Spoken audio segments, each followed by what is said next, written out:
Mga Lodi, don't skip ads po tayo. Maraming salamat sa patuloy ninyong pagsuporta.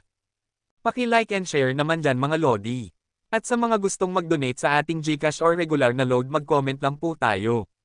Para patuloy tayong makapag-upload ng mga bagong kabanata. Marami pong salamat. Kumusta mga Lodi, may bago tayong nobela, sana magustuhan nyo ang kwentong ito. Ito ay kwento ng isang kabataang lalaki na nagkaroon ng mahiwagang mga mata. Simulan natin ang kwento. Kabanata 511 hanggang Kabanata 520. Kabanata 511. Kung gusto mo, kunin mo kung gusto mo. Ang paglalagay nito rito nang hindi nakikita ang liwanag ng araw ay lubos na sumisira dito. Ang isang magaspang na lalaki tulad ni General Tadao ay hindi nangangailangan ng ganitong uri ng bagay. Nang marinig ang mga salita ni Yehan, kinuha ito ni Wu Ying mula sa kanyang kamay at sinabi, para sa kapakanan ng iyong katapatan, tatanggapin ko ang Reg Along ito. Okay, ang mga bagay ay nasa kamay na, magmadali na tayo, ang labanan sa barracks ay malapit nang matapos. Matapos sabihin ito, agad na umalis sina Yehan at Wu Ying sa lihim na silid sa ilalim ng lupa ni General Tadao. Sa ngayon, si General Tadao ay nag-uutos pa rin sa barracks at hindi pa nakabalik. Maliban sa ilang kinakailangang mga gwardya, ang buong mansyon ay tila medyo walang laman. Sa makatuwid, napakadaling lumabas ni Yehan at Wu Ying. Sa kabilang panig ng barracks, sa ilalim ng pamumuno ni General Tadao, ang mga alon ng pag-atake ng mabibigat na armas ay inilunsad ng walang awa. Dahil ang bitag na aking itinayo ay tinamaan ng isang tao sa dilim, para kay General Tadao, gagamitin niya ang kanyang mga kamay upang punasan ang mga taong nasa likod ng mga eksena. Sa ilalim ng pag-atake ng napakalakas na puwersa ng apoy, ang Ghost Servant at ang pangalawang ampon ay binugbog at tumakas, nang hindi man lang nagkaroon ng kaunting lakas upang lumaban, mukhang napakakahiya. Sa oras na ito, nagpakita sina Yehan at Wu Ying sa tabi ni Kung Lao at ng iba pa. Nang makita na ligtas silang nakabalik, agad na nagtanong si Kung Lao, kumusta naman si Yehan, nakuha mo ba ang mga bagay? Swerte natin. Ngumiti si Yehan, na nagpapasaya agad sa mukha ni Lao Kong. Pagkatapos, ibinigay ni Wu Ying ang kaong kahoy kay Mr. Kong. Matapos buksan ito ni Mr. Kong at tingnan, tumanggaw siya ng may ngiti sa kanyang mukha at sinabi, iyon na iyon, pera na, babalik na tayo, magiging mahaba ang gabi at panaginip, kailangang maihatid kaagad ang bagay na ito. Bumalik sa bansa. Matapos lumingon si Yehan upang tingnan ang labanan sa barracks, ang kanyang figure ay nawala sa isang kisap mata. Ang labanan sa pagitan ng Ghost Servant at ng pangalawang ampon at General Tadao ay napakasaklap. Binomba sila ng apoy ng kanya ng mahigit 10 minuto bago sila makatakas mula sa barracks na may malubhang pinsala. Ayaw nang pansinin ni Yehan ang nangyari sa Ghost Servant at sa pangalawang ampon. Sa oras na ito, tahimik na nakarating sina Yehan at ng iba pa sa hotel. Ang bagay na ito ay ipinadala pabalik sa bansa, ang bagay na ito ay napakahalaga sa bansa, at walang puwang para sa pagkawala. Yehan, dahil nakuha na natin ang Shards of the Divine Disc, aalis na tayo, maaari ka bang pumunta? Sa loob ng hotel, sina Kung Lao at ang iba pa ay tumingin lahat kay Yehan. Sa tulong ni Yehan, ang gawaing ito ay matagumpay na natapos, oras na para umalis din sila sa Golden Triangle. Umiling si Yehan at sinabi, Elder Kung, hindi pa tapos ang pakikitungo ko sa aking mga gawain dito. Babalik ako sa China pagkatapos kong patayin si General Tadao. Dahil pinahahalagahan ng bansa ang bagay na ito, dapat kang bumalik muna. Sa wakas ay nakuha ko ito, ngunit huwag mong hayaang mangyari ang anumang aksidente, Mr. Kung, ang tatsulok na piraso ng bakal na ito ay tinatawag na Shard of the Divine Disc. Tumanggaw si Kung Lao at sinabi, ang tatsulok na nasa ating mga kamay ay bahagi lamang ng fragment ng Divine Disc, at ang iba pang mga bahagi ay nakakalat pa rin sa lahat ng dako. Tungkol naman sa paggamit nito, hindi ko ito maihahayag sa iyo, kalahating kaalaman.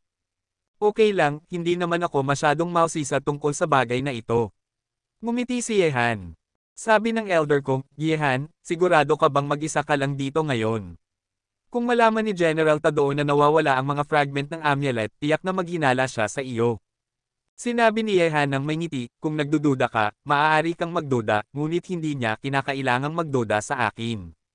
Ang Ghost Servant at ang pangalawang ampon ay parehong posible. Pagkatapos mong umalis, makakagawa ako ng malaking trabaho ng walang anumang pag-aalangan. Mananatili ako sa iyo. Kung aalis ako, mas maghinala si General Tadao sa iyo. Sa oras na ito, biglang sinabi ni Wu Ying. Nang marinig ang mga salita ni Wu Ying, ibinuhos ng lahat ni Lao Kong at ng iba pa ang kanilang mga mata sa kanya, ang kanilang mga mata ay medyo kakaiba. Nang makita ito, namula si Wu Ying at nagpatuloy sa pagsasabi, Old Kong, huwag mong isipin iyon, anyway, natapos na ang gawain ngayon, nakakabagot na bumalik ng maaga, sa wakas ay lumabas ako ng isang beses, sapat na upang maglaro ng 2 pang araw. Wu Ying girl, sigurado ka ba? Tanong ni Kung Lao. Siyempre kumpirmado na, magkasama kaming babalik sa China ni Yehan. Sabi ni Wu Ying. Okay. Tumanggaw si Kung Lao, at pagkatapos ay sinabi niya kay Yehan, sa ganoong kaso, Yehan, dapat kang mag-ingat sa batang babaeng ito na si Wu Ying dito. Medyo mapusok siya at walang ingat, ngunit pinapanatili niya ang kanyang down ay isang magandang bagay din para sa iyo, maaari nitong bawasan ang hinala ni General Tadao sa iyo, at ang kanyang kakayahan ay makakatulong din sa iyo. Tumanggaw si Yehan at sinabi, walang problema, nangyari lang na wala akong katulong na katulad niya dito. Okay, hindi pa huli, aalis na tayo sa Golden Triangle ngayon. Matapos magdesisyon, ayaw nang magantala ni Mr. Kung, lumapit sina Cheng Jun at ang iba pa at tinapik ang balikat ni Yehan, at sinabi, Yehan, nasa Yanjing City kami naghihintay para sa iyo sa loob, naniniwala kaming isang araw, makakapagtatapak ka sa lugar na iyon, at kapag dumating ang panahong iyon, lahat ng aming mga kapatid ay tatayo sa likod mo. Salamat! Pinapanood si Lau Kung na ilayo sina Cheng Jun at ang iba, iniwas ni Yehan ang kanyang mga mata at sinabi kina Kunsang at Shaben, Brother Kunsang, Shaben, pareho kayong mananatili sa hotel, tulungan mo akong bantayan ang hotel. Pangalawang ampon, ngayon ay tapos na ang gawain, oras na para gawin ang ating sariling bagay. Sabi ni Kunsang, nang dumating kami sa Golden Triangle, hinihintay namin ang araw na ito, Hanzi, makipag-ugnayan sa anumang oras, magkakasama tayong mga kapatid, dapat tayong magkasama ring bumalik. Tumanggaw si Yehan, at pagkatapos ay tumingin siya kay Shaben ng seryosong mukha, at sinabi, Shaben, protektahan mo si Brother Kunsang, at ipaalam mo sa akin kung mayroong anumang bagay. Kabanata 512 Si Siliben ay ngumiti at tumanggo, marahil kapag nakaharap kay Yehan, ipapalabas niya ang ganitong uri ng hanggal ng ngiti na dapat ay para sa kanya. Pagkatapos, dinala ni Yehan si Wu Ying at tahimik na bumalik sa orihinal na tirahan ng pamilya Bai at ng kanyang anak. Napakasaya ng gabing ito. Ang laban ng sumiklab sa barracks ay nagdulot ng pagkataranta sa lahat ng tao sa bayan. Naghanda ng mga armas ang bawat pamilya, ngunit ang magandang gabing ito ang eksena ay mabilis ding natapos. Sa mansyon ni General Tadao, sa sandaling ito, si General Tadao ay may panunuya at puot sa kanyang mukha. Gumana ang bitag na kanyang itinayo. Hindi alam ni General Tadao kung saan nanggaling ang taong ito sa likod ng mga eksena, ngunit hindi mahalaga, hanggat kaaway niya ito. General, sinuri ko na.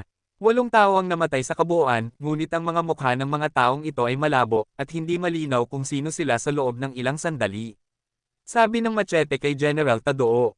Hindi mahalaga. Kumaway si General Tado at sinabi, ang kasalukuyang sitwasyon ay nagiging mas kanais-nais para sa atin. Kahit na hindi pa napapatay ni Teiko Yamamoto ang ilang mga warlord, hindi na tayo kailangang mag-alala. Pagkatapos ng bukas, ang aking mga bisita ay naghihintay para sa iyo. Kapag dumating na ang oras, sino mang gustong makuha ang nasa aking kamay ay kailangang maglabas ng mga perang papel na aking tinutokso na ipagpalit. Binabati kita, General. Tumawa ng malakas si General Tadao na parang sigurado siya sa tagumpay. Sa Golden Triangle, siya ang hari, at sino mang gustong makipag-usap sa kanya ay kailangang magbayad ng presyo. Damn bastard, niloko tayo ng hayop na iyon. Sa pansamantalang tirahan ng Ghost Servant, ang pangalawang ampon ay tumingin sa kanyang sarili sa ganoong estado ng kahihiyan.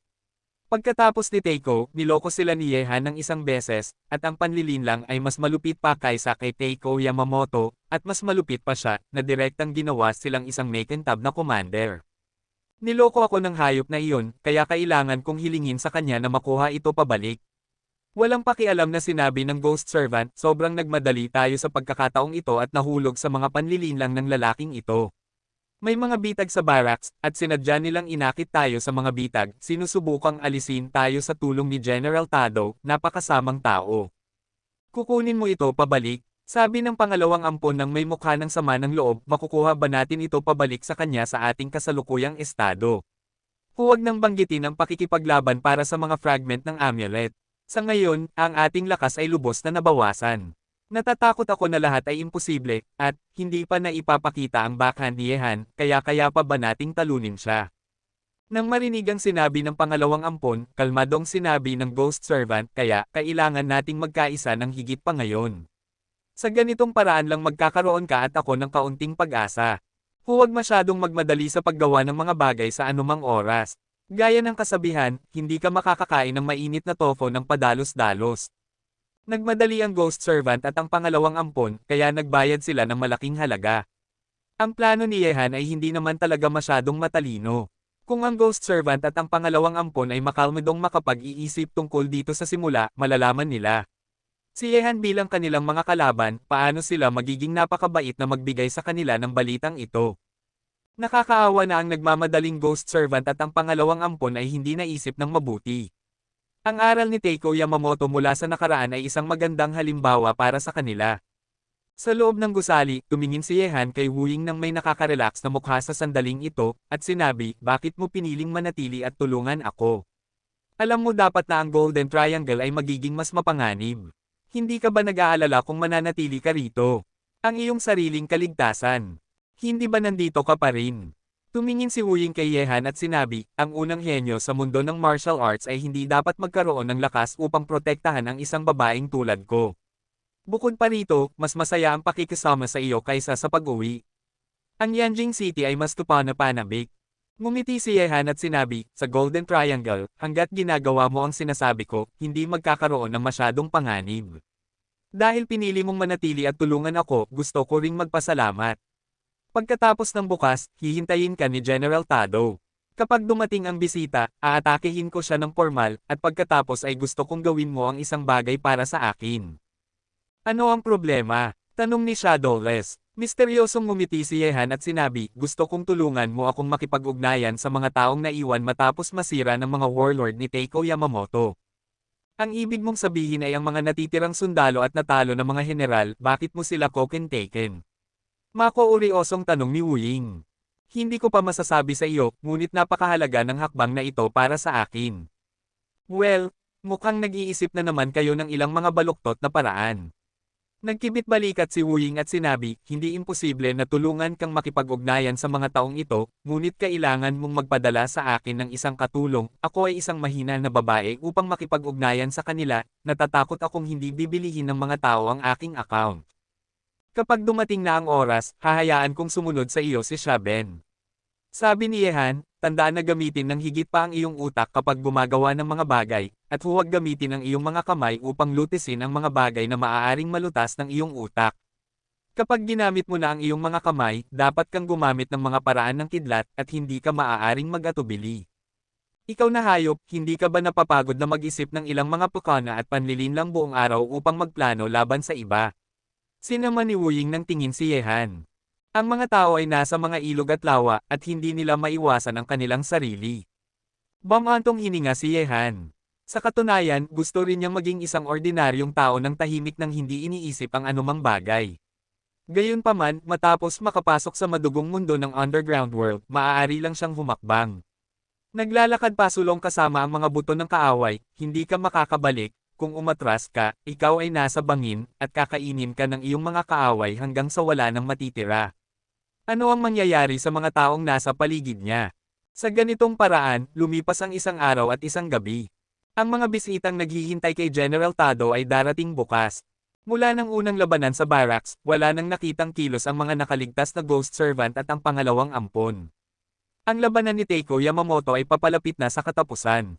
Halos napawi niya ang mga high-level na figure, ngunit siya mismo ay nagdusa ng malaking pagkawala. Lahat ng mga master ng Jongnin ay namatay sa labanan, at dalawa sa mga Junin ay namatay din. Ngayon, si Teiko Yamamoto ay naiwan lamang kay Ichiro Okamura at Shashita. Sa labanang ito sa tatlong warlord, napakasama ng loob ni Teiko Yamamoto. Niloko siya ni Yehan at pinilit siyang harapin ang tatlong warlord. Gayunpaman, pagkatapos lamang niyang magsimula, napagtanto ni Teiko Yamamoto na ang kanyang hakbang ay mali, kung hindi niya mapatay ang tatlong warlord bago dumating ang mga bisita tulad ni General Tado, lahat ng kanyang nagawa ay magiging walang kabuluhan. Hindi lang niya nakuha ang gusto niya, ngunit tinulungan din niya si General Tado na sirain ang tatlong kaaway. Gayunpaman, nakalaban na niya ang tatlong pangunahing warlord kahit na gusto ng sumuko ni Teiko Yamamoto, wala na siyang pagkakataon. Kung talunin mo ang ibang tao, hahayaan ka ba nilang makatakas? Sa makatuwid, nagawa lang ni Teiko Yamamoto na gawin ang kanyang makakaya upang sirain ang tatlong pangunahing warlord sa isang napakasasamang sitwasyon. Kabanata 513. Hindi napansin ni General Tado na nawawala na ang tatsulok na piraso ng bakal na itinago niya sa lihim na silid sa ilalim ng lupa, at inaasahan pa rin niya ang kanyang mga bisita. Sa makatuwid, maliban kay Teiko Yamamoto na nakikipaglaban pa rin na parang pandikit, tila kalmado ang lahat sa panig ni General Tado. Gayunpaman, ang kalmadong ito ay parang hudyat ng isang bagyo. Marahil, palihim, bukod kay Yehan, ang Ghost Servant at ang pangalawang ampon ay nagpaplano rin ng kanilang mga gawain. Sa wakas, sa araw na ito, nagpadala si General Tadao ng isang tao upang anyayahan si Yehan sa kanyang mansyon upang makilahok sa auction dahil ang mga bisita kasama si General Tadao ay dumating ngayon. Matapos matanggap ang imbitasyon, natural na dinala ni Yehan si Wu Ying sa mansyon ni General Tado. Sa oras na ito, ang Ghost Servant at ang pangalawang ampon, si Teiko Yamamoto, ay malamang na nakatanggap din ng imbitasyon. Pagdating sa mansyon ni General Tadao, nakita ni Yehan na dumating na ang Ghost Servant at ang pangalawang ampon. Sa sandaling ito, ang dalawa sa kanila ay nakaupo sa kanilang mga upuan na may malungkot na mga mukha, nakatingin kay Yehan ng may napakamalamig na mga mata. Parang nilulunok si Yehan. Hindi pinansin ni Yehan ang mga mata na parang kumakain ng tao ng Ghost Servant at ng pangalawang ampon, at diretsyong ngumiti kay General Tadao. General Tadao, tila magandang araw ngayon, at kailangan mong magsikap para tawagin tayong lahat. Lihim na ngumisi si General Tadao, at pagkatapos ay sinabi, Mr. Ye, mangyaring umupo muna, may mga bisita pa tayong hindi pa dumarating, at kapag dumating na sila, ilalabas ng general na ito ang bagay na iyon para sa lahat na magbid, at ang pinakamataas na bidder ang makakakuha pa rin nito. Nakakaawa na nalampasan na ni Mr. Yamamoto ang inaasahang oras, at ang bagay na ito ay hindi na maaaring maging kanya. Ngumiti si Yehan at sinabi, ang mga talagang magagandang bagay ay natural na nakukuha ng mga may kakayahan. Sa tingin ko lahat ng tao rito ngayon ay inaasam-asam ito. Yehan. Sa sandaling ito, isang nakakapangilabot na boses ang biglang umalangaw-ngaw mula sa labas ng bulwagan. Pagkatapos, pumasok si Teiko Yamamoto kasama sina Ichiro Okamura at Shoxiya na may nakamamatay na ekspresyon sa kanyang mukha. Napalibutan si Yehan ng nakakatakot na nakamamatay na intensyon. Nang makita ang ganitong eksena, sina General Tadao, ang Ghost Servant, at ang pangalawang ampon ay lahat ay ngumisi sa kanilang mga puso. Walang sino man dito ngayon ang gustong mabuhay si Yehan, at lahat ay gustong patayin siya. Hindi ko alam kung bakit tinawag ako ni Mr. Yamamoto. Walang pakialam na tumingin si Yehan kay Teiko Yamamoto, kalmado ang kanyang mga mata. Yehan, mapapahamak ka ngayon. Talaga, umasa lang sa iyo, dagdag pa ang dalawang walang silbing basura. Tumawa si Yehan. Nang marinig ang kanyang mga salita, ang mga mukha ni na Ichiro Okamura at Shoxiya ay naging mas malamig pa. Hehe, Mr. Yamamoto, huwag kang magmadali, umupo muna tayo at pag-usapan ang anumang bagay. Sa oras na ito, nagkunwaring mabait si General Tadao at lumabas upang pakalmeyan ang mga bagay-bagay. Nang marinig ito, malamig na umi-NGO si Teiko Yamamoto. Tumingin siya kay General Tado at sinabi, inyong kamahalan, natanggal ko na ang tatlong pangunahing warlord para sa iyo. Ngayon, dapat mo bang tuparin ang iyong pangako? Mahinang ngumiti si General Tado at sinabi, Mr. Yamamoto, kung sinabi mo ito sa akin kahapon, kung gayon tiyak na ilalabas ni General Ben ang bagay na iyon at ibibigay ito sa iyo, ngunit ngayon ay nalampasan mo na ang inaasahang oras, kaya, Mr. Yamamoto, muling magbid ka sa bagay na nasa aking kamay. Inyong kamahalan, General, alam mo ba kung anong presyo ang babayaran mo kung babawiin mo ang iyong salita? Malamig ang mukha na tumingin si Teiko Yamamoto kay General Tado. Mr. Yamamoto, mangyaring kumalma. Maaaring magbigay sa iyo ng pangako ang general na ito. Kung ang presyo ng auction ay hindi kasing taas ng presyo ni Mr. Yamamoto, ang bagay na ito ay pag-aari pa rin ni Mr. Yamamoto. Matapos marinig ang mga salita ni General Tado, nakaramdam si Teiko Yamamoto ng matinding sama ng loob. Ang dapat sana ay kanya ay lumilipad na palayo, at nagbayad siya ng malaking halaga para dito. Inyong kamahalan, nilalaro mo ba ako? Dapat mong malaman na upang matulungan kang alisin ang tatlong pangunahing warlord, ang aking mga tauhan ay nagdusa ng malaking pagkawala. Hindi ba dapat ibigay sa akin ng inyong kamahalan ang bagay na iyon? Malamig ang mukha na sinabi ni Teiko Yamamoto. Nang marinig ito, kumunat ang noo ni General Tadao at sinabi, Mr. Yamamoto, masaya ako na tinulungan mo akong sirain ang tatlong pangunahing warlord. Ngunit sinabi na ni General Ben na kung walang sino mang magbid ng mas mataas kaysa sa iyo sa susunod na auction, kung gayon ang bagay na ito ay iyo pa rin, bakit ka nagmamadali? Maruming magnanakaw, kung may mag-aalok ng mas mataas na presyo kaysa sa atin, mapapasa atin pa rin ba ang bagay na ito? Tumingin si Ichiro Okamura kay General Tado at malamig na umi-NGOs, ang kanyang mga mata ay nagpapakita ng nakamamatay na intensyon. Nang marinig ito, ngumisi si General Tado, kung ganoon ang kaso, kung gayon kailangan ng General Ben na humingi ng tawad.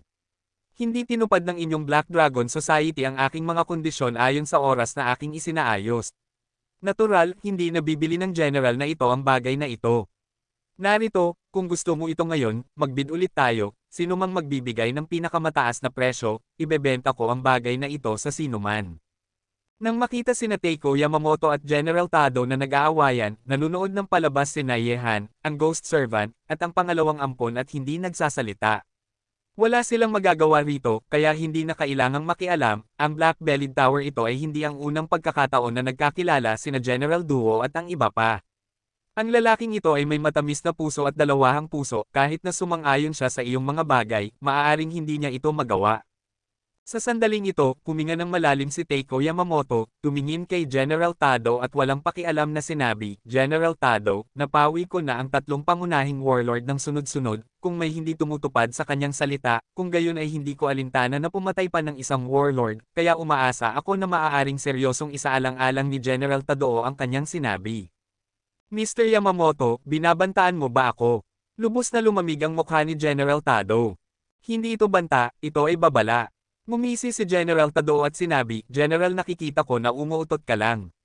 Batay sa iyong kasalukuyang kakayahan, kaya mo bang harapin ang General na ito? Kabanata 514.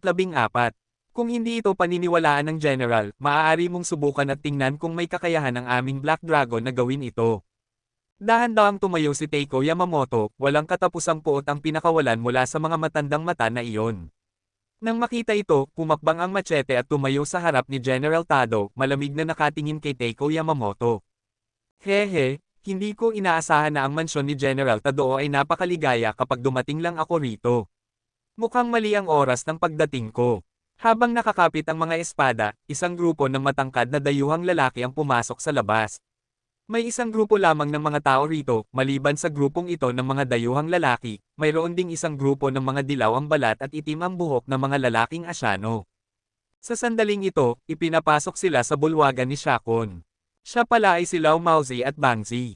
Ang mga mata ni Nayehan, ang Ghost Servant at ang pangalawang ampon ay lahat ay nahulog sa dalawang grupong ito ng mga tao isa-isa. 5 ang dumating mula sa panig ni Lao Maozi, at 7 mula sa Bangzigyo. Ang mga taong ito ay hindi ordinaryong tao, lahat sila ay nagsasanay na. Ang mga master ay nagmula sa mahiwagang departamento ng Lao Maozi at Bangzi Kingdom. Bagaman ang mga taong ito ay iba ang pagsasanay sa mga domestic master, pareho sila sa lakas, at lahat sila ay may hindi pangkaraniwang malakas na kapangyarihan ng pag-atake. Nang makita ang dalawang grupong ito ng mga tao, bahagyang nanigas ang mga mata ni Teiko Yamamoto, ang Ghost Servant, ang pangalawang ampon, at Yehan. Ang dalawang grupong ito ng mga tao ay hindi ordinaryo. Mayroon silang napakamalakas na kapangyarihan na hindi maihahambing sa kapangyarihan ng mga ordinaryong master.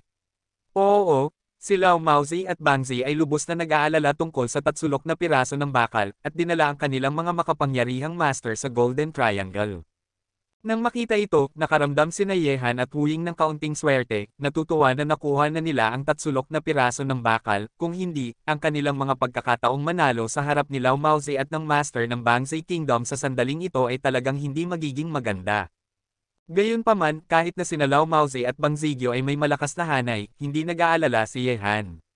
Ang tatsulok na piraso ng bakal ay naipadala na sa bansa, at hindi na ito makukuha ni Lao Maozi at Bangzigyo. Haha! Mr. Shelter, Mr. Jin Wushu, matagal ko na kayong hinihintay. Nang makita ni General Tado ang mga taong dumating, tumawa siya ng 2 beses, pagkatapos ay binati sila ng may ngiti sa kanyang mukha, nakipagkamay sa 2 tao ng may paggalang, at pagkatapos ay personal na inanyayahan silang umupo. Malinaw na si General Tado ay lubos na nagustuhan ang 2 kilalang panauhing ito na pagtuunan ng pansin. Matapos umupo ang lahat, ang gwapong lalaki mula sa Bangzai Country ay tumingin kay Yehan at sa iba pa, at walang pakialam na sinabi, General Tadoo, hindi ko inaasahan na marami kang panauhin dito. Mukhang pareho ang layunin ng lahat. Oo, sa napakaraming taong nagkikipagkompetensya ng sama-sama, sa pagkakataong ito ay kikita ka ng malaki. Paano hindi maririnig ni General Tadoo na sinisisi siya ni Jin Wushu sa pagtawag ng napakaraming tao? Sinabi niya ng may ngiti, Mr. Mabuti na ilayo sila, ngunit mas maraming tao, mas masaya, kaya sa pagbid ngayon, sino mang magbibigay ng pinakamataas na presyo ang mag-aari ng bagay na iyon. Mas maraming tao at mas masaya. Natatakot ako na kung mas maraming tao, mas maraming pera ang kikita mo, tama ba? Ngumisi si Jin Wushu sa kanyang puso, ngunit sina Yehan at ang iba pa, hindi pinansin ni Jin Wushu ang mga ito, ang kanyang pangunahing kalaban ay si Shelter, hanggat natalo niya ang matandang lalaking ito, ang bagay na iyon ay mapapasa kanilang bansa. General Tadoo, dahil dumating na tayo, maaari bang ilagay sa auction ang bagay na iyon? Sa oras na ito, sinabi ng matandang lalaki na si Shelter nang may ngiti sa kanyang mukha, ang kanyang mga mata ay dumaan sa mga taong naruroon na parang isang ginoo. Natural. Mahinang ngumiti si General Tadoo, at pagkatapos ay biglang lumitaw ang isang malamig na ngiti sa sulok ng kanyang bibig, ang kanyang mga mata ay dahan-daang nahulog kay Yehan, at sinabi niya sa isang malamig na tinig, ngunit, narito ngayon, may kaaway ang general na ito, kung may tutulong sa akin na alisin siya, pagkatapos matapos ang auction, ang general na ito ay handang magbigay ng $100 milyong na Amerikano bilang gantimpala. Nang marinig ito, pinaikit ni Yehan ang kanyang mga mata upang tumingin kay General Tadoo, at dahan-daang kinuyam ang kanyang mga daliri. Matapos marinig ito, nagbago ang mga mata ng mga taong naroroon, at pagkatapos ay sinundan nila ang tingin ni General Tadoo. Mukhang sa susunod na sandali, sina Teiko Yamamoto, ang Ghost Servant, at ang pangalawang ampon ay sabay-sabay na ngumisi. Mukhang aatakehin ni General Tadoo si Yehan ngayon, at inuulit niya ang parehong panlilinlang, hinahayaan ang iba na pumalit sa kanya upang harapin ang kalaban. Noong nakaraang pagkakataon, hiniling kay Teiko Yamamoto na patayin ang tatlong pangunahing warlord, ngunit sa pagkakataong ito, lahat ng naruroon ay hiniling na patayin si Yehan. Paghihiganti, anong paghihiganti? Tumingin ang pangalawang ampon kay Yehan nang may panunuya sa kanyang mukha. Marahil, nang hindi sila kumikilos, mamamatay si Yehan sa mga kamay ng iba sa pagkakataong ito. General Tadoo, kaaway mo ba ang taong ito? Walang pakialam na tumingin si Jin Wushu kay Yehan. Hindi niya alintana ang $100 milyong, ngunit handa siyang gawin ito kung kaya niyang lutisin ang isang kakompetensya. May $100 milyong na kabayaran. Tumingin si General Tadoo kay Yehan at ngumiti. Sa sandaling ito, sa wakas ay ipinakita niya ang kanyang mga pangil sa harap ni Yehan, at sinabi, ang general na ito ay maraming kaaway, ngunit ang taong ito ang pinakakinatatakutan at kinasusuklaman ko. Hindi ko alam kung mayroon sa inyo ang gustong tumulong sa general na ito. Kung ang gantimpala na $100 milyong na Amerikano ay hindi sapat, maaari akong magdagdag ng isa pang $100 milyong na Amerikano para lang patayin siya. Matapos marinig ang mga salita ni General Tadoo, lahat ng naruroon ay nagtaas ng kilay. Tila handa talagang gugulin ni General Tadoo ang lahat ng kanyang pera para patayin si Yehan. Bagaman ang $100 milyong na Amerikano ay hindi gaanong kalaki, ang $200 milyong na Amerikano ay higit sa ₱1 bilyong. Bukod pa rito, ang pagpatay kay Yehan ay maaari ring alisin ang isang kakompetensya, na isang magandang trabaho para sa lahat ng naruroon. Yehan, mamamatay ka ngayon. Tumingin ang pangalawang ampon kay Yehan at ngumiti. Naramdaman ng lahat ng mga mata sa kanila, biglang nakaramdam si Wu Ying ng paparating na presyon, ang kanyang mukha ay napakapangit. Sa oras na ito, sino man dito ay maaaring maging kanilang kaaway, anumang oras simulan ang pakikipaglaban sa kanila. Sa sitwasyong ito, hindi inaasahan ni Yehan sa una na uulitin ni General Tadoo ang panlilinlang ng pagpatay gamit ang kutsilyo sa kanya, na nagdulot sa kanya ng isang malubhang sitwasyon sa sandaling ito. Sina Teiko Yamamoto, ang Ghost Servant at ang pangalawang ampon ay orihinal na may sama ng loob sa kanya, at kung magdagdag siya ng isang stick o isang matandang lalaki ngayon, magiging lubos na mapanganib ang kasalukuyang sitwasyon ni Yehan. General Tadoo, hindi ba tayo magkaibigan? Sa oras na ito, kalmado na tumingin si Yehan kay General Tadoo at nagtanong. Ang tanong na ito ay medyo hanggal, at ang tanong ay medyo katawa-tawa. Dito, sino ang magiging kaibigan ni General Tadoo? Dahil lang sa mga interes at kailangan ng lahat na umupo sa iisang mesa. Kung wala si General Tadoo ng gusto ng lahat, natatakot ako na lahat ng tao rito ay gustong patayin siya. Kabanata 515. Yehan, sa tingin mo ba posible iyon? Ngumisi si General Tadao at sinabi, kabutihan ko na ang pagpapahintulot sa iyong mabuhay sa Golden Triangle ng ilang araw pa, ngunit ngayon, oras na kung saan gusto ng general na ito ang iyong buhay, walang pagpatay sa iyo, ang general na ito ay hindi man lang makatulog ng mahimbing, ang iyong mga pukana ay napakakatakot. Bilang iyong kaaway, kung hindi kita papatayin, hindi ako makakaramdam ng ginhawa sa lahat ng oras. Sa puntong ito, si Teiko Yamamoto, maging ang Ghost Servant at ang pangalawang ampon ay sumasang-ayon, personal nilang naranasan ang mga paraan ni Yehan, at lahat sila ay nahulog sa mga kamay ni Yehan isa-isa, at nagdusa ng malaking pagkawala. Naiintindihan ko na. Mukhang sa pagkakataong ito na pumunta ako sa Golden Triangle, natatakot akong ang lugar na ito ay magiging aking sementeryo. Mahinang ngumiti si Yehan. Maaari ka pa ring tumawa ngayon, Yehan, talagang hinahangaan ng general na ito ang iyong tapang. Napakahusay at matalino mo. Ikaw ay isang bihirang talento. Gayunpaman, kahit na ikaw ay natitirang tao, ngayon ay hindi ka makakatakas sa kamatayan. Malamig na umi-NGO si General Tadao, at pagkatapos ay tumingin siya sa mga taong naruroon at sinabi, hindi ko alam kung sino sa inyo ang gustong tumulong sa akin na patayin siya. Matapos siyang patayin, agad na ilalabas ng general na ito ang bagay na iyon at ilalagay ito sa auction. Pinipili kong huwag makialam sa bagay na ito. Nakakagulat, pinili ng matandang lalaki na si Shelter na huwag makialam sa bagay ni Yehan. Tutulong ako sa bagay na ito. Gayunpaman, pagkatapos lang magsalita ni Shelter, agad na walang pakialam na sinabi ni Jin Wushu. Nang marinig ang kanyang mga salita, ang mukha ni General Tado ay puno ng kagalakan. Ngayon, maaari niyang alisin ang isang kalaban ng walang anumang pagsisikap. Bagaman magbabayad siya ng $200 milyong na Amerikano sa huli, basta mapatay lang niya si Yehan, ang halagang ito ng pera ay hindi mahalaga. Anyway, ang bagay na malapit ng i-auction ay tutulong sa kanya na makuha ito pabalik. Gawin mo mismo upang patayin si Yehan, hindi sigurado si General Tado sa tagumpay. Nang makita na ang bagay na pagpatay kay Yehan ay naayos na, lahat ng tao sa paligid ay walang pakialam na tumingin kay Yehan. Ang lakas ng Bangzi ay hindi dapat maliitin. Mayroong 7 master. Kung si Yehan ay nagdala lamang ng isang babae kung siya ay nagmula sa Golden Triangle, kung gayon tiyak na mamamatay siya ngayon. Unti-unti, pinalibutan ng mga master ng Bangzi Kingdom si Yehan mula sa ilang direksyon, at lahat ay puno ng nakamamatay na intensyon ni Leng Su. Sumandal si General Tadao sa kanyang upuan, pinapanood ang eksena ng may panunuya sa kanyang mukha. Si Yehan, ang kaaway na kanyang kinatatakutan, ay malapit ng mamatay. Teka lang. Gayunpaman, nang masayang-masaya si General Tadao, mahinang sinabi ni Yehan, lahat, naniniwala lang ba kayo sa sinabi niya?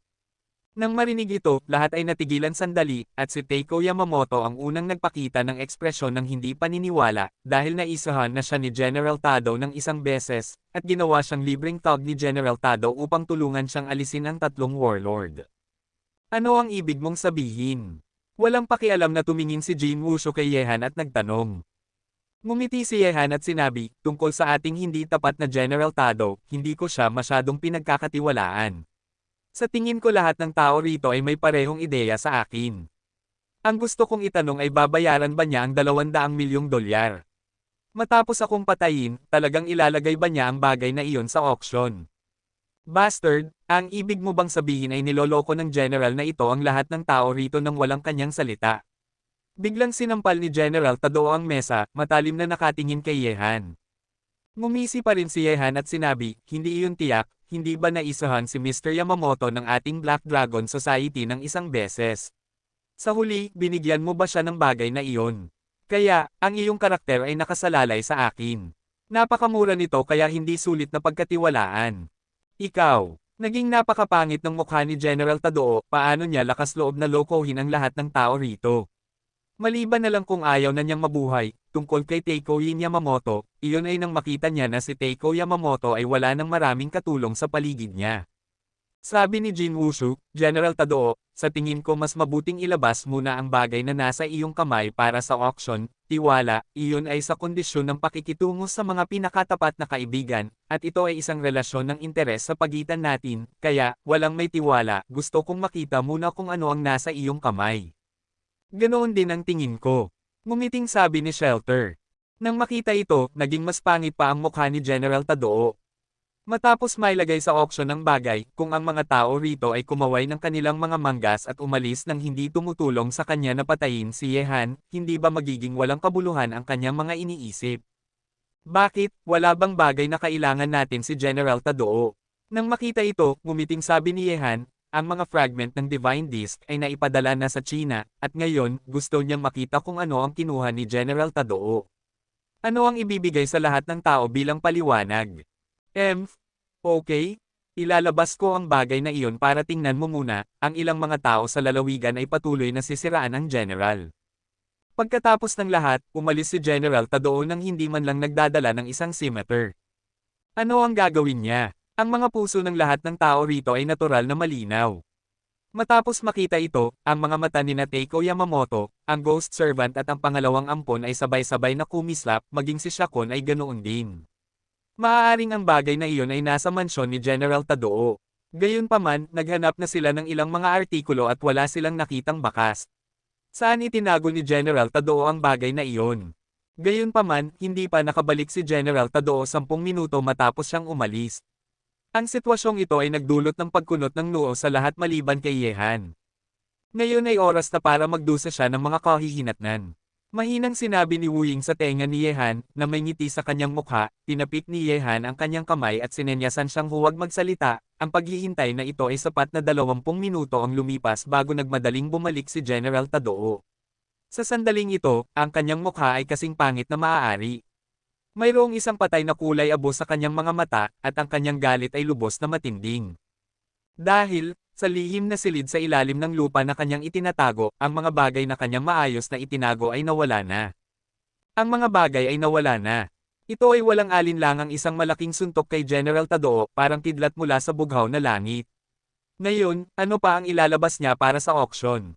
Nang makita ang nababagabag na hitsura ni General Tadoo, lahat ay nagkunot ng noo. Ang bagay na iyon. Bakit hindi ito inilabas ni General Tadoo? General Tadoo, mayroong ba isang bagay? Maaari mo bang ipakita ito sa amin? Matulis na tumingin si Jin Wusho kay General Tadoo. Para sa kanila, ang bagay na nasa kamay ni General Tadoo ang pinakamahalagang bagay.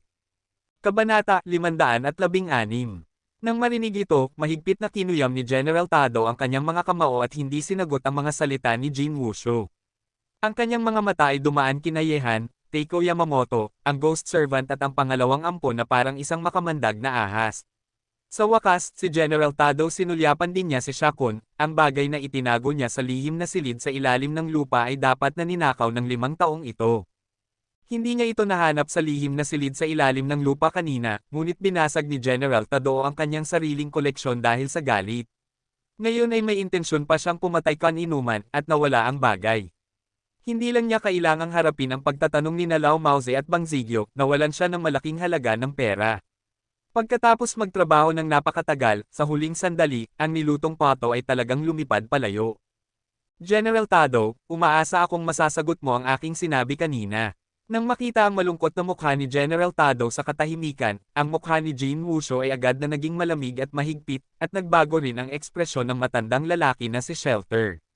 Dumating sila sa Golden Triangle, isang lugar kung saan walang tae ang tae, para lang sa bagay na iyon. Kung hindi ito mailabas ni General Tadoo sa oras na ito, kailangan nilang ilabas ang kanilang galit dito kalooban. Mukhang ang bagay na iyon ay marahil ay wala sa kamay ni General Tadoo. Ang mga mata ng Ghost Servant ay dumaan sa mga taong naruroon. Kung talagang nawala kay General Tadoo ang bagay na iyon, sino ang mga taong narito? Sino ang may kakayahang magnakaw nito ng tahimik? Pasensya na, lahat, ang bagay na iyon ay wala na sa aking mga kamay. Ninakaw ito ng isang dam na maliit na magnanakaw. Naniniwala akong ang maliit na magnanakaw na ito ay nasa atin pa rin. Pangit ang mukha na sinabi ni General Tadoo, labas. Pagkasabi niya nito, tumayo sina Jin Wusho at Shelter mula sa kanilang mga upuan at tumingin kay General Tadoo ng may malungkot na mga mata. Isang nakamamatay na intensyon ang pumalibot kay General Tadoo sa isang iglap. Dumating sila rito dahil lang ba sa mga salita ni General Tadoo? General Tadoo, ipinapayo kong bigyan mo kami ng makatwirang paliwanag, kung hindi, ang mga kahihinatnan ay magiging lubhang seryoso. Dapat mong malaman ang kahalagahan ng bagay na iyon para sa akin. Nakamamatay na mga mata na tumingin si Jin Wusho kay Tadoo. General Duo, makikita na siya ay lubos na nagalit matapos marinig ang mga salita ni General Tadoo. Sa sandaling ito, wala na si Shelter sa kanyang magalang na asal, at ang kanyang mga mata ay malamig at tumatagos. General Tadoo, bagamat ikaw ang hari ng Golden Triangle, napakadaling sirain ka namin, kaya ang bagay na iyon mas mabuting hanapin mo ang mga bagay, huwag mong hayaang gamitin namin ang lugar na iyong pinaghirapan upang makuha bilang isang lugar upang ilabas ang aming galit. Nang marinig ang mga pagbabante ng dalawang lalaki, nanginginig si General Tadoo habang nagagalit, at sinabi niya sa isang malalim na tinig, maglakas loob akong sumumpa gamit ang aking buhay, ang bagay na iyon ay dapat pa rin nasa Golden Triangle, at ang maliit na magnanakaw na nagnakaw nito ay naroon. Sa atin, kung ilabas lang natin ang maliit na magnanakaw na iyon, mahahanap natin ang bagay na iyon. Nang marinig ito, ngumisi si Yehan sa kanyang puso. Ang fragment ng Divine Disc ay nasa China na. Gusto ni General Tado na hanapin ito sa Golden Triangle na walang alinlangang isang kalokohan ng isang tanga. Mukhang tama ang sinabi ko, ang kredito ng ilang tao ay talagang mura. Ngumisi si Yehan kay General Tadoo, at sinabi, lahat, sa tingin ko wala siyang anumang kailangan natin sa kanyang kamay. Ito ay pawang panlilinlang lang. Inakit niya tayo rito para maging mga pawn sa kanyang kamay. Pinatay lang niya ang ilang kalaban. Bastard, anong kalokohan ang sinasabi mo? Ang mga salita ni Yehan ay nagdulot kay General Tadoo na tumingin kay Yehan na parang isang galit na tigre, at pagkatapos ay umungal, ikaw iyon, ikaw ang dapat na nagnakaw ng bagay na iyon, magmadali. Ibigay mo ito, o gusto ng General na ito na mamatay ka ng walang lugar na paglilibingan. Nang marinig ito, lahat ng mata ay nahulog sa katawan ni Yehan. Matatalas ang kanyang mga mata. Si Yehan ba talaga ang gumawa nito? Biro. Tumawa si Yehan at sinabi, General Tadoo, sa tingin ko dapat kang nalilito. Kung nakuha ko ang bagay na iyon, sa tingin mo ba ay maglalakas loob akong manatili sa Golden Triangle? Sa katunayan, matapos marinig ang paliwanag ni Yehan, sina Jin Wushu, Shelter, Teiko Yamamoto, at ang Ghost Servant ay hindi naghinala kay Yehan. Sa pagkatao ni Yehan, kung ninakaw niya ang bagay na iyon, natatakot akong umalis na siya sa Golden Triangle matagal na ang nakararaan, kaya hindi niya kayang manatili rito. Hindi siya, ikaw iyon, ikaw ang dapat na gumawa nito. Sa sandaling ito, nakita ni General Tadoo kung sino ang huhuli sa kanino, at tumakbo-takbo na parang isang bulag na pusa. Sa sandaling ito, itinutok niya ang kanyang paningin kina Teiko Yamamoto, ang Ghost Servant, at ang pangalawang ampon. Nang makita ito, si Teiko Yamamoto ay malamig. Na may isang ungol, sinabi niya, General Tadoo, hindi ko naayos ang mga accounts sa iyo, ngunit ngayon ay nilapastangan mo ako. Ipinapayo kong maging mas malinaw ang iyong isipan. Nang marinig ito, si General Tadoo ay galit na halos mabaliw. Direkta niyang kinuha ang isang baril at itinutok ito sa nanginginig na Shakon, at sinabi sa isang paos na tinig, walang ideya. Si Shakon ay direktang natakot sa mga ginawa ni General Tadoo at lumuhod, at sinabi sa isang nanginginig na tinig, General, hindi ako iyon, talagang hindi ako iyon, tapat ako sa iyo, General, dapat kang maniwala sa akin. White-eyed wolf, natutulog kasama ang aking babae, at sinusubukang magnakaw ng aking mga gamit, papatayin kita. Isang mabaliw na aso na nawala ng isip, tila wala sa atin ang gustong makuha ang bagay na iyon ngayon. Nang tumingin sa galit na si General Tadoo na sipa ng sipa kay Shakon sa sandaling ito, isang panunuya ang lumitaw sa mukha ng mahiwagang lingkod, sinabi. Nang makita ang nababagabag na anyo ni General Tadoo, lahat ay nakaramdam ng sama ng loob at gustong sampilan siya hanggang sa mamatay. Gayunpaman, hindi maaaring mamatay si General Tadoo ngayon, at kailangan niyang maghanap ng bagay na iyon. Kung hindi niya ito mahanap, ito ay ang kanyang oras ay malapit na.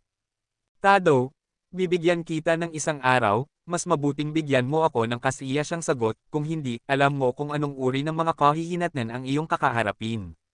Matapos malamig na umi-NGO si Jin Wushu, dinala niya ang kanyang mga tauhan at umalis dito. Sinabi rin ni Shell Tae nang may malamig na mukha sa oras na ito, Tado, bibigyan kita ng isang araw, kung hindi ko makita ang kailangan ko pagkatapos ng isang araw, dapat kang pumunta sa impyerno. Nang makita na sina Jin Wushu at Shell Tae umalis na, lumabas din si Yehan kasama si Wu Ying pagkatapos ng isang ngiti. Sundan mo siya. Nang tumingin sa likod ni Yehan, isang nakakatakot na nakamamatay na intensyon ang sumilay sa mukha ng mahiwagang lingkod, at siya at ang kanyang pangalawang ampon ay sumunod sa likod ni Yehan. Bilang karagdagan sa lamig, paghihiganti at paghihiganti. Guro, nang makita ang Ghost Servant at ang pangalawang anak na nagmamadaling umalis, ang mga mata ni Komura Ichiro ay napuno ng galit. Kinamumuhian niya si Yehan hanggang sa kaluluwa. Oras na para patayin siya, tara na. Grupo-grupo ng mga tao ang sumunod sa likod ni Yehan at Wu Ying. Sa isang sandali, ang baliw na si General Tadao, ang walang pakialam na Scimitar, at si Shakon, na binugbog hanggang sa mamatay, ang naiwan sa mansyon ni General Tadao. Kabanata 517. Matapos umalis sa mansyon ni General Tadao, dinala ni Yehan si Wu Ying ng diretso sa lugar kung saan siya pansamantalang tumutuloy. Bagamat hindi inaasahan ang sitwasyon ngayon, ngunit buti na lang ay niloko siya nito, at hindi niya nakuha ang fragment ng Divine Disc. Nang panahong iyon, ang Ghost Servant, ang pangalawang ampon, at si Teiko Yamamoto ay tiyak na gagamit ng pagkakataong ito upang maghayganti sa kanya. Kaya, pagkatapos bumalik, hinintay ni Yehan ang kanilang pagdating sa bakuran. Tungkol naman kay Wu Ying, nagtago na siya sa bahay, at hindi para sa kanya na makilahok sa laban ng sumiklab kalaunan. Bago matapos manigarilyo si Yehan ng sigarilyo, dahan-dahang pumasok sa bakuran ang Ghost Servant at ang pangalawang ampon. Hindi isinara ni Yehan ang pinto, naghihintay lang sa kanila na pumasok ng mag-isa. Mukhang hinihintay mo kami. Masamang ngiti na tumingin ang Ghost Servant kay Yehan at sinabi. Pang-uuyam na sinabi ng pangalawang ampon, sa tingin ko ipinapadala niya ang kanyang sarili para mamatay dahil alam niyang walang paraan palabas ngayon. Itinapon ni Yehan ang pinag-usukan ng sigarilyo, at sinabi, sa tingin ko sobra na ang iniisip mo. Kumusta naman, ang malaking pagsabog noong isang gabi ay dapat nakasiya siya para sa inyo, tama ba? Bastard, ngayon ko na ay padadala sa impyerno. Mahigpit na kinuyam ng pangalawang ampon ang kanyang mga kamao, at isang scimitar na kalahating metro ang haba ang lumitaw sa kamay ng Ghost Servant. Walang pakialam ang kanyang mga mata. Ang dalawa ay dahan-dahang humiwalay, inililipat ang kanilang mga paa pinalibutan si Yehan. Nang makita ito, mahinang tumawa si Yehan, at sinabi, hindi sapat na gusto akong patayin ng dalawang iyon, Teiko Yamamoto, dahil nandito ka na, bakit hindi tayo magkasamang umatake, sa ganitong paraan, mas maganda ang inyong mga tsansa na manalo. Nang marinig iyon, sa labas ng gusali, tatlong figure ang sabay-sabay na sumugod sa bakuran, at isang mabangis na aura ang agad na kumalat mula sa kanila. Mahigpit na hawak ng tatlo ang mga samurai sword. Sinulyapan ni Teiko Yamamoto ang ghost pagkatapos pakasal sa kanyang pangalawang ampon, walang pakialam niyang sinabi kay Yehan, Yehan, matagal ko nang gustong patayin ka. Sa harap ng limang sa atin, kahit na ang isang Diyos ay hindi ka makakailigtas ngayon. Talaga, mahinang ngumiti si Yehan, at ang Dragon Scale Dagger ay dahan-dahang lumitaw sa kanyang kamay, at sinabi, kung gayon, maaari mo itong gawin, at tingnan kung sino ang nabubuhay at sino ang namamatay dito ngayon. Walang dagdag na salita, sabay-sabay na sumugod sina Ghost Servant at ang pangalawang ampon kay Yehan. Ang dalawa sa kanila ay sumuntok at sumaksak, at nahulog sa kalangitan, diretsyong papunta sa mukha ni Yehan.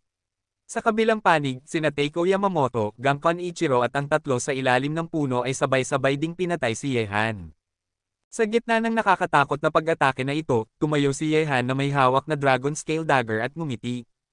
Roar! Sa sandaling ito, isang umuungal na tunog na parang isang mabangis na tigre ang biglang umalangaw-ngaw. At pagkatapos, isang katawan na parang tore ng bakal ang nahulog mula sa ere, sumuntok, at sinuntok ng mahigpit ang pangalawang ampon, may isang pagklik, ang pangalawang anak pagkatapos ni Yoshiko at Shaben, isang master na biglang lumitaw, nagpalitan ng isang galaw, mayroong isang kakilakilabot na tunog ng pagkabali ng buto sa kanyang braso, at malamig na pawis ang lumabas dahil sa sakit. Kasabay nito, matapos lumitaw si Shaben, sunod-sunod na lumitaw ang mga figure sa pader ng bakuran, at ang 12 Tianlong Weiehan ay sa wakas ay tumigil sa pagtatago sa kanila. May mga master. Matapos makita ito, lubos na nagbago ang ekspresyon ni na Ghost Servant at Teiko Yamamoto, at mas mabangis pa silang sumugod kay Yehan. Sa ngayon, kailangan lang nilang patayin si Yehan sa lalong madaling panahon, at pagkatapos ay lumabas at umalis dito. Ghost Servant, Teiko Yamamoto, hindi ba lagi mong gustong malaman ang aking backhand? Ipapakita ko sa iyo ngayon, Tianlong Wei, wala ni isa mang natitira. Matapos mahulog ang mga salita, ang katawan ni Yehan ay tumuwid, at iniwagayway niya ang kanyang kutsilyo sa hangin, malakas na bumangga sa scimitar na pinutol ng Ghost Servant. Ang nakakatakot na liwanag ng kutsilyo ay pinakawalan, at ang mga pagsabog ng puting liwanag ay sumusugat sa mga mata ng tao. Hindi man lang niya ito mabuksan, ngunit matapos magbanggaan sina Ghost Servant at Yehan, nagbago ang kanyang mukha, at isang walang katapusang puwersa ang tumama sa kanyang katawan, na nagdulot sa kanya na umatras sa kawalan. Hindi kaya talunin si Yehan. Gayunpaman, nang pilitin ni Yehan pabalik ang Ghost Servant gamit ang isang suntok, ang samurai sword ni Teiko Yamamoto ay dumating mula sa kawalan sa likod ni Yehan, na kasing bilis ng kidlat. Hindi naglakas loob si Yehan na maging walang ingat sa kanya. Sa kritikal na sandaling ito, ang figure ni Yehan ay kumislap sa kawalan, ang hagdan ng ulap ay kumalat ng patayo, at si Yehan ay tumakbo sa kawalan, sinundan ng mga after images. Boom! Isang nakakatakot na pagsabog ang umalangaw-ngaw sa likod ni Yehan. Sinaksak ni Teiko Yamamoto ang kawalan gamit ang kanyang tailback. Ang kapangyarihan ng kanyang tailback ay direktang nagpaputok sa hangin, at ang walang awa na mga alon ng hangin ay nagwala sa paligid na parang isang mabangis na alon. Yehan, tanggapin mo ang aking kutsilyo.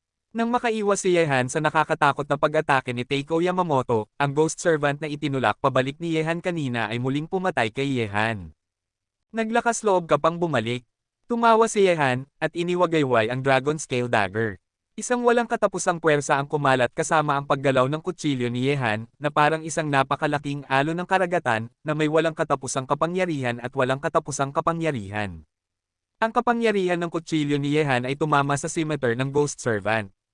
Sa susunod na sandali, ang katawan ng Ghost Servant ay sumabog pabalik na parang tinamaan ng kidlat, at ang kanyang katawan ay malakas na tumama sa pader, dumura ng dugo, isang ekspresyon ng pagkamangha ang sumilay sa mga mata ni Exime, paano kaya madaling maipasa ni Yehan. Ang pagkatalo sa kanya, kung gayon ang kaharian ni Yehan ay tiyak na mas mataas kaysa sa kanya. Matapos isipin ito, nagsimula nang umatras ang Ghost Servant. Bagaman dalawang galaw lang ang kanyang nakipaglaban kay Yehan, alam niyang tiyak na hindi siya kalaban ni Yehan, hindi nabanggitin na maraming master sa paligid dito. Sa oras na ito, ang pangalawang ampon na nakikipaglaban kay Shaben ay tinamaan ng husto ng suntok ni Shaben. Ang suntok ni Shaben ay nagdulot ng lukob sa dibdib ng pangalawang ampon, at tila hindi na siya mabubuhay. Hayop! Sa sandaling ito, si Teiko Yamamoto ay nalilito ng ilang Heavenly Dragon Guards. Galit siyang umungal, at ang samurai sword sa kanyang kamay ay sumayaw na may mga pagsabog ng nakakatakot na liwanag, na nagdulot ng panganib sa lahat ng Heavenly Dragon Guards. Bigla, isang nakakatakot na apoy ang sumabog, ang natal fire ng Chiyu Godgo. Kabanata 518. Gamit ang apoy ng buhay sa kanyang palad, lumabas si Yehan sa kawalan, isang nakakatakot na mabangis na liwanag ang sumilay sa kanyang mga itim na mata, at pagkatapos, ang apoy ng buhay ay malupit na inihampas ni Yehan patungo kay Teiko Yamamoto, ang nakakatakot na temperatura ay sumunod, na nagdulot sa hangin sa kawalan na maging lubhang tuyo. Umalis ka! Naramdaman ang kapangyarihan ng mga bumabagsak na apoy ni Yehan, malakas na sinaksak ni Mrs. Takeshi Yamamoto ang mga apoy sa kawalan. Pagkatapos masaktan, paano ito lalabanan ni Teiko Yamamoto? Matapos mahulog ang nakakatakot na apoy, binalot nito ang katawan ni Teiko Yamamoto na parang mga kuto sa paa. Sa susunod na sandali, ang galit at takot na sigaw ni Teiko Yamamoto ay nanggaling sa mga apoy, at sa sandaling ito ang kanyang buong katawan ay naging isang taong apoy, mabangis na tumatalon. Guru! Nang makita ni Ichiro Okamura ang eksenang ito, isang ekspresyon ng pagkatakot ang sumilay sa kanyang mga mata. Paano naging napakalakas ni Yehan? Kahit ang kanyang guro ay hindi nakalaban dito. Matapos makita ang kapangyarihan ng mga apoy ni Yehan, ang mga mata ng Ghost Servant ay parehong natakot. Hindi na siya masyadong nag-isip, at pagkatapos ng isang kisap ng kanyang figure, tumakas siya patungo sa labas ng bakuran. Wala na siyang pag-asa sa bagay sa panig ng Golden Triangle. Sa harap ng kakilakilabot na Yehan, maaari lang siyang umatras sa oras na ito. Tumakas ang Ghost Servant, ang pangalawang ampon ay pinatay ni Shaben, at si Teiko Yamamoto ay hindi makakaligtas sa ilalim ng pag-atake ng apoy ng buhay, at ang natitirang sina Ichiro Komure at Shoxiya ay natural na hindi na magiging isang klima, at agad na inatake ng Chanlongwei pinatay. Ang labanan ay natapos sa loob ng 10 minuto. Maliban sa mga nakatakas na Ghost Servant, lahat ng mga taong dumating upang guluhin si Yehan ay iniwan ang kanilang mga buhay sa bakurang ito. Inaasahan ni Yehan na madaling malutas ang mga problema nina Ghost Servant at Teiko Yamamoto, dagdag pa sina Shaben at Chanlongwei, kung hindi pa rin niya kaya ang mga taong ito, kung gayon ay hindi na kailangang magpatuloy sa paggulo. Tumakas ang Ghost Servant, at hindi siya hinabol ni Yehan. Magkikita ulit sila sa hinaharap. Matapos malutas ang mga taong ito, sisimula na ngayon ni Yehan na harapin si General Tadao. Tungkol naman kina Lao Maozi at Bangzi, kung ang mga taong ito ay hindi siya guguluhin, hindi sila guguluhin ni Yehan. Ang mga master na dumating ay hindi gaanong madaling harapin. Sa ngayon, nakasalalay sa kung anong uri ng sagot ang ibibigay ni General Tadao sa mga taong ito. Nawala na ang mga fragment ng Divine Disk. Sa huli, wala nang mayaalok si General Tado. Wu Ying, gamitin mo ang iyong kahangalan at tumakbo sa mga kampo ng tatlong iba pang warlord at makipag-ugnayan sa mga natitirang pinuno. Tandaan, ang iyong layunin ay makipag-ugnayan sa kanila at hindi ka maaaring gumamit ng puwersa upang supilan sila maliban kung kinakailangan. Hintayin ang aking abiso matapos makapwesto ang lahat. Sa loob ng silid, ipinaliliwanag ni Yehan si Wu Ying sa sandaling ito. Nang marinig ang mga salita ni Yehan, tumango si Wu Ying at sinabi, "Okay, ipaalam mo sa akin kapag natapos na ang bagay sa iyong panig. Mag-ingat sa kaligtasan, hanggal, protektahan si Wu Ying, kung may mga tinak na gustong gumawa ng gulo, maaari mo itong gawin mismo." Lumakad si Silly Ben at sinabi, "Ipinapangako kung makukumpleto ang gawain. Hanzi, kung gayon ay aalis na ako, ano ang gagawin ko?" Nang makita na nag-ayos na si Yehan ng mga gawain para kina Shaben at Wu Ying, sinabi ni Kunsang na may mapait na mukha dahil dumating siya sa Golden Triangle, hindi niya ipinakita ang kanyang mga talento.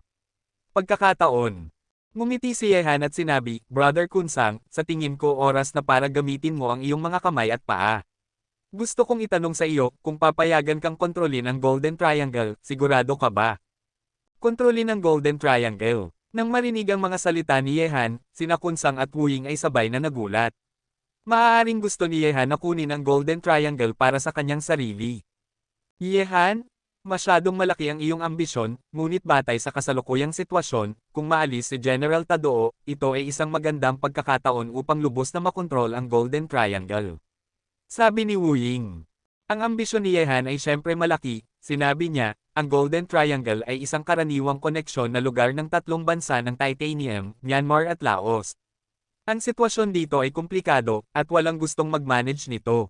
Ito ay isang napaka-ideal para sa akin, lugar, at ito ay mayaman sa droga, ito ang kaharian ng droga sa mundo, kung kontrolado ko ang lugar na ito, katumbas ito ng pagkontrol sa kalahati ng benta ng droga sa mundo, na isang napakalaking kayamanan. Gusto pa ba ninyong maging isang malaking drug lord? Matapos marinig ang mga salita ni Yehan, agad siyang sinama ng tingin ni Wu Ying.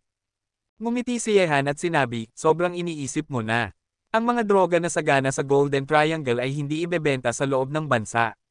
Sinaktan ng Opium War ang mga tao sa bansa. Ngayon ay ibabalik ko sa kanila ang mga bagay na ito. Halos ganoon na nga, ngunit ang iyong ideya ay napakasama." Tumawa si Wu Ying, habang mas matagal siyang nanatili kay Yehan, mas maraming masamang tubig ang naramdaman niya sa tiyan ni Yehan, ngunit hindi ito nagdulot ng kanyang galit, nasusuklam. "Hanzi, talagang gusto mo bang kontrolin ko ang Golden Triangle?" Tumingin si Kunsang kay Yehan at nagtanong ng may pag-aalinlangan, kinokontrol ang Golden Triangle, hindi pa naisip ni Kunsang iyon dati, ngunit ngayon na sinabi ni Yehan iyon, sa kabaligtaran ang ambisyon sa kanyang puso ay napukaw. Ang mga taong tulad ni Tadao ay maaaring maging hari ng Golden Triangle. Maaari bang hindi ito magawa ng kanyang Kunsang? Siyempre totoo iyon. Sabi ni Yehan, "Brother Kunsang, ikaw ang pinakaangkop na kandidato. Kapag namatay na si General Tadao, ang higanteng Golden Triangle ay walang leader. Sa oras na ito, kami ang pinakaangkop para sa posisyon. Ang gawaing ito ay nakasalalay sa maglakas loob ka bang gawin ito?" "Fuck! Ginawa ko." Kinagat ni Kunsang ang kanyang ngipin at sumang-ayon ng walang pag-aalinlangan. Ngumiti si Yehan at sinabi, "Brother Kunsang, naniniwala ako sa iyong kakayahan. Kung posible sa hinaharap, plano kong paunlarin ang Golden Triangle.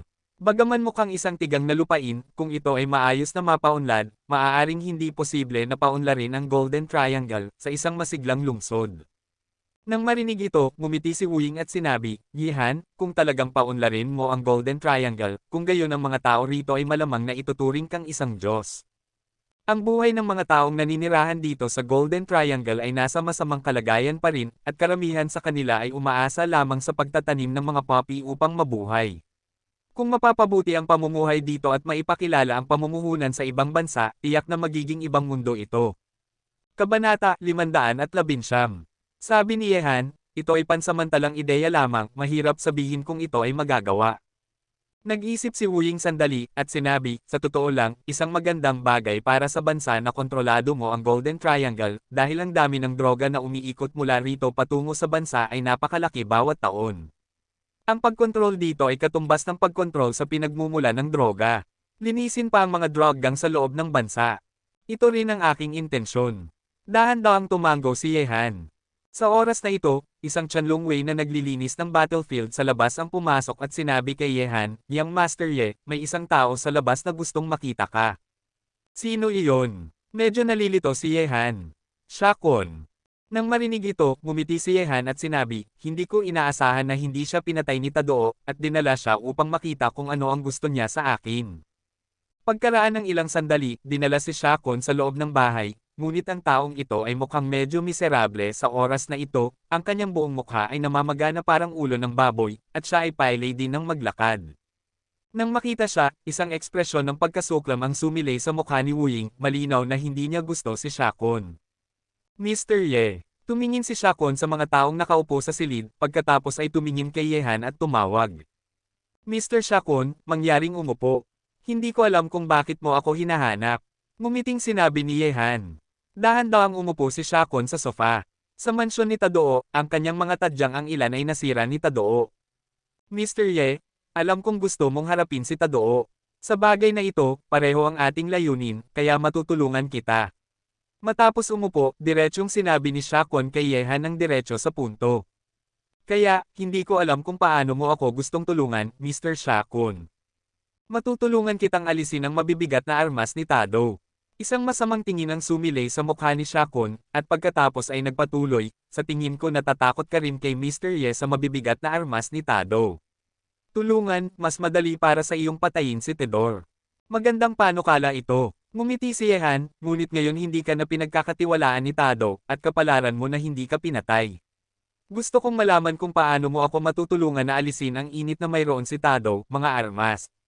Nang marinig ang mga salita ni Yehan, may ngiti sa mukha si Shakon, at sinabi, "Mr. Ye, sumunod ako kay Tadao ng higit sa 10 taon, at natural na mayroon akong sariling grupo ng palihim.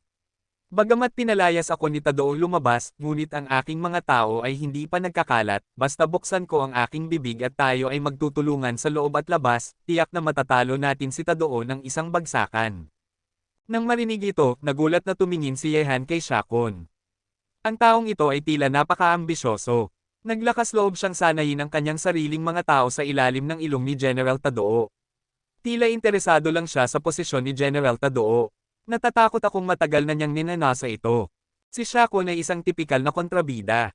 Nang siya ay kasama ng kanyang amo, si Tadao, hindi lang niya kinausap ang babae ng amo, ngunit naisip din kung paano makuha ang pag-aari ng amo buong araw. Natural, ang ganitong uri ng tao ay hindi talaga makikipagtulungan ni Yehan. Gayunpaman, kung kaya ni Shakon na hawakan ang mabibigat na armas na pag-aari ni General Tadao, hindi tatanggi si Yehan. Matapos malutas si General Tadao, ang kontrabidang ito ay dapat pumunta sa Huangquan upang magulat. Ang pag-iingat sa kanya, "Natatakot akong magiging masama ito para kay Kunsang sa Golden Triangle sa hinaharap." Mabilis na lumipas ang isang araw, at sina Jin Wushu at Shelter ay iniwan lamang si General Tadao ng isang araw. Kung hindi maibibigay ni General Tadao ang kasiya siyang sagot sa kanila pagkatapos ng isang araw, natatakot ako na si General Tadao ay mapapahamak. Ang dalawa sa kanila ay tumakbo sa Golden Triangle nang walang nakuhang anumang pakinabang, kaya natural na hindi sila madaling babalik. Dapat bigyan sila ni General Tadao ng kasiya siyang paliwanag para sa bagay na ito. Gayunpaman, alam ni Yehan na gamit ang mga paraan ng isang matandang fox na tulad ni Tadao, kahit na mawala ang mga piraso ng amulet, tiyak na mag-iisip siya ng ibang paraan upang mailigtas ang kanyang buhay, kahit na magbayad siya ng malaking halaga para dito. "General Tadao, lumipas na ang isang araw, nagtataka ako kung nahanap mo na ba ang bagay na iyon." Sa sandaling ito, sa mansyon ni General Tadao, parehong sina Jin Wushu at Shelter ay walang pakialam na tumingin kay General Tadao ng may lubos na hindi natural na ekspresyon. Nang marinig ito, ang ekspresyon ni General Tadao ay medyo pangit. Gusto niyang kumita ng malaki gamit ang bagay na iyon, ngunit hanggang ngayon ay wala pa siyang kinita, at dahil dito ay nasaktan niya sina Shelter at Jin Wushu. Kung ang dalawang taong ito ay talagang gustong atakihin siya, tiyak na kaya nilang patayin siya.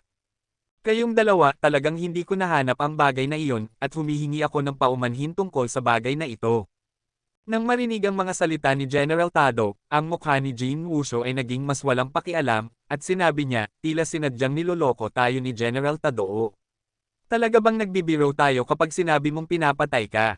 General Tadao, sa mga salita ng Huaxia, hinuhukay mo ang iyong sariling libingan. Ang dalawang nakamamatay na intensyon ay mahigpit na nakalock kay General Tadao, at ang nakakatakot na presyon ay kumalat sa hangin, na nagdulot sa machete na parang nakaharap sa isang malakas na kaaway, na may seryosong ekspresyon sa kanyang mukha. Naramdaman ng nakamamatay na intensyon patungo sa kanya sa puso ni Jean Wusho at Shelter, kinagat ni General Tadao ang kanyang mga ngipin at sinabi, kayong dalawa, ang general na ito ay maaaring magbayad sa inyo para sa bagay na ito. Hindi ko alam kung ano ang gusto ninyo. Kabayaran, hindi ko alam kung ano ang gusto mong gamitin ni General Tadao upang bayaran ang ating pagkawala. Ngumisi si Jean Wusho at tumingin kay General Tadao at sinabi, $500 milyong na Amerikano.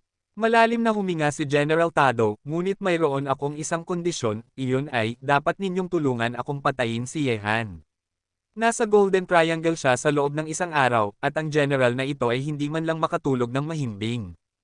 Kabanata 520. $5 bilyong. Nang marinig ang sinabi ni General Tadao, natahimik sina Jean Wusho at Shelter, at ang katahimikan ay nangangahulugan na sila ay tinukso. Nagpatuloy si General Tadao, kayong dalawa, bagamat hindi ninyo nakuha ang bagay na iyon, ngunit kayo ay nakatayo sa batayan ng personal na interes. Pag-iisip mula sa isang anggulo, hindi naman kayo talo. Okay, dahil ang General Tadao ay napakasinsero, kung gayon hindi ko nahahabulin ang bagay na ito, Shelter, ano ang iyong opinyon? Matapos magsabi si Jean Wusho ng isang bagay kay General Tadao, tumingin siya kay Shelter at nagtanong daw, ang dalawa sa kanila ay kabilang sa iba't ibang bansa, at sila ay mga kalaban dahil sa mga fragment ng God Disk. Ngayon na wala na ang mga fragment ng God Disk, oras na upang isaalang-alang ang kanilang sariling interes, hindi para sa bansa. Maaari rin silang makakuha ng $250 milyong na Amerikano, na hindi isang maliit na halaga ng kayamanan, at ang kanilang mga alawan sa kanilang mga departamento sa loob ng higit sa 10 taon ay hindi ganoon karami. Ang Lao Mauzi at Bang Zigyo ay mga karibal din sa internasyonal na politika, at madalas na mayroong ilang mga pagtatalo at maliliit na alitan. Ngunit sa sandaling ito, ang mga tao mula sa dalawang magkasalungat na bansang ito ay tila nagkakaisa dahil sa kanilang mga interes. Tunay nga, nang harapin ang mga mata ni Jean Wusho, kumislap ang mga mata ni Shelter, at pagkatapos ay ngumiti siya, mayroong isang lumang kasabihan sa China, tinatawag itong kumikita ang mga tao, at ang mga patay na ibon ay namamatay para sa pagkain. Dahil napakasinsero ni General Tadao, natural na tinatanggap ko ito, ngunit nakikita ko muna ang pera. Walang problema, maaari kong i-transfer ang pera sa inyong dalawa ngayon din. Mahinang ngumiti si General Tadao. Bagamat nasasaktan siya pagkatapos gumastos ng $500 milyong na Amerikano, wala siyang nagawa kundi hayaang bayaran ito ni Jean Wusho at XEXE nang may malaking pakinabang. Hindi na siya kinasusuklaman ni Walt dahil sa mga fragment ng Divine Disk. Siyempre, gusto pa rin ni General Tadao na gamitin ang mga kamay ng ibang tao upang tulungan siyang patayin si Yehan, dahil nakatanggap na siya ng balita na ang nakatagong kapangyarihan ni Yehan ay lumitaw na. Pagkatapos ng unang digmaan sa mundo, sina Teiko Yamamoto at ang kanyang pangalawang ampon ay napawi. Ang pagpapahintulot sa Ghost Servant na tumakas ng walang laban, sa harap ng makapangyarihang kapangyarihan ni Yehan, natural na hindi na makatulog ng husto si General Tadao sa gabi, palaging iniisip ang pagpatay kay Yehan. Matapos makipag-usap kay General Tadao, nakatanggap din si Yehan ng balita. Ang balita ay inihatid ng mga tao ni Shakon. Ngayon sina Lao Mauzi at ang mga eksperto mula sa Bangzi Kingdom ay nagkakaisa upang atakihin siya. Ano ang mali kay Yehan? Para kay Han, ito ay isang napakahirap na bagay. Ang lakas ni Lao Mauzi at Bang Zigyo na pumunta sa Golden Triangle sa pagkakataong ito ay hindi dapat maliitin. Gamit ang lakas ng panig ni Yehan, walang paraan upang lumaban sa isa't isa. Mayroong malaking agwat sa lakas. Kapag nagsimula na ang isang digmaan, ang sitwasyon ni Yehan ay magiging napakamapanganib. Bukod pa rito, si Shaben ay sumunod kay Wu Ying sa mga kampo ng 3 iba pang pangunahing warlord, at wala sa tabi ni Yehan.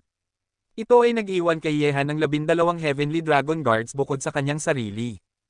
Mukhang kailangan lang nating lumaban gamit ang ating mga likod. Bumantong hininga si Yehan, at ang kanyang mga mata ay naging medyo mariin. Ang mahirap na sitwasyong ito ay lumampas din sa inaasahan ni Yehan. Ang matandang si Mauzi at ang mga eksperto mula sa Bangzi Kingdom ay nagsama-sama. Sa ngayon, kailangan lang niyang lumaban ng harapan upang malampasan ang hadlang na ito. Hanzi, gusto mo bang tawagan ko pabalik si Shaben? Tumayo si Kunsang sa tabi ni Yehan, ang kanyang ekspresyon ay napakaseryoso rin. Umiling si Yehan at sinabi, natatakot akong huli na. Ang bagay na ito ay wala na sa aking kontrol. Parehong napakalakas ni na Jin Wushu at Shelter, kahit papaano ay mas malakas kaysa kay Teiko Yamamoto. Kaya ko lang gawin ang aking makakaya upang makipagtulungan sa kanila.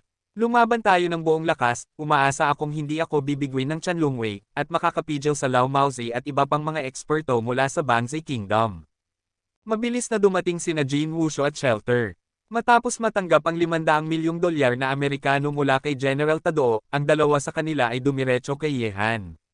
Bukod pa rito, binuksan lang nila ang pinto at pumasok kasama ang isang grupo ng mga eksperto, hindi man lang hinanap ang opinyon ng master na si Yehan. Sa bakuran, ang 12 langit na Dragon Guards ay tumayo ng tuwid, mabangis na nakatingin sa kanila, isang nakakatakot na aura ang nagkalat ng walang habas sa bakuran, mga kamao ay nakuyam.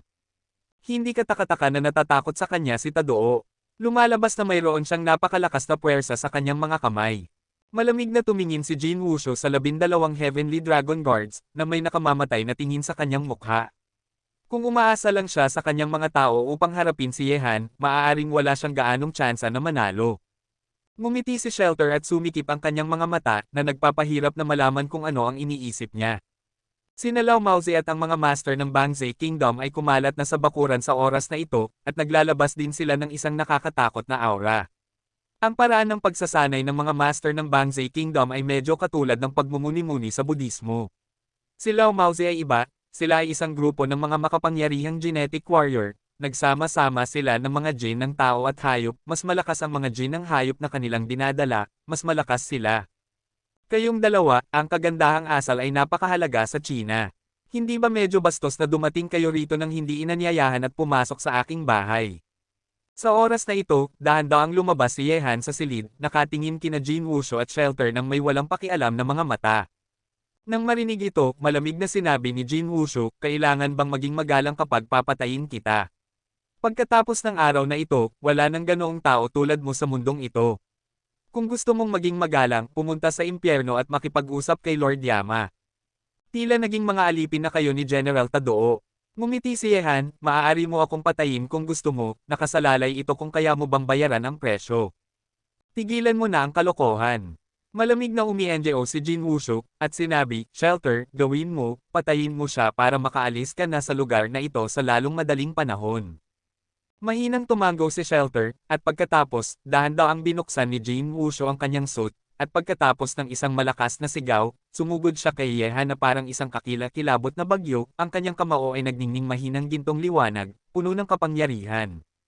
Si Shelter ay isang genetic warrior, ang kanyang kapangyarihan ay mas makapangyarihan pa, at dalawang mabangis na amoy ang pumalibot kay Yehan sa isang iglap. Sa kabilang panig, hindi na kailangang magtanong, ang 12 Heavenly Dragon Guards ay nakabangga na kina Lao Maozi at sa mga master ng Bangzai Kingdom, at ang nakakatakot na tunog ng mga banggaan ng labanan ay umalangaw-ngaw sa bakuran na parang mapurol na kulog.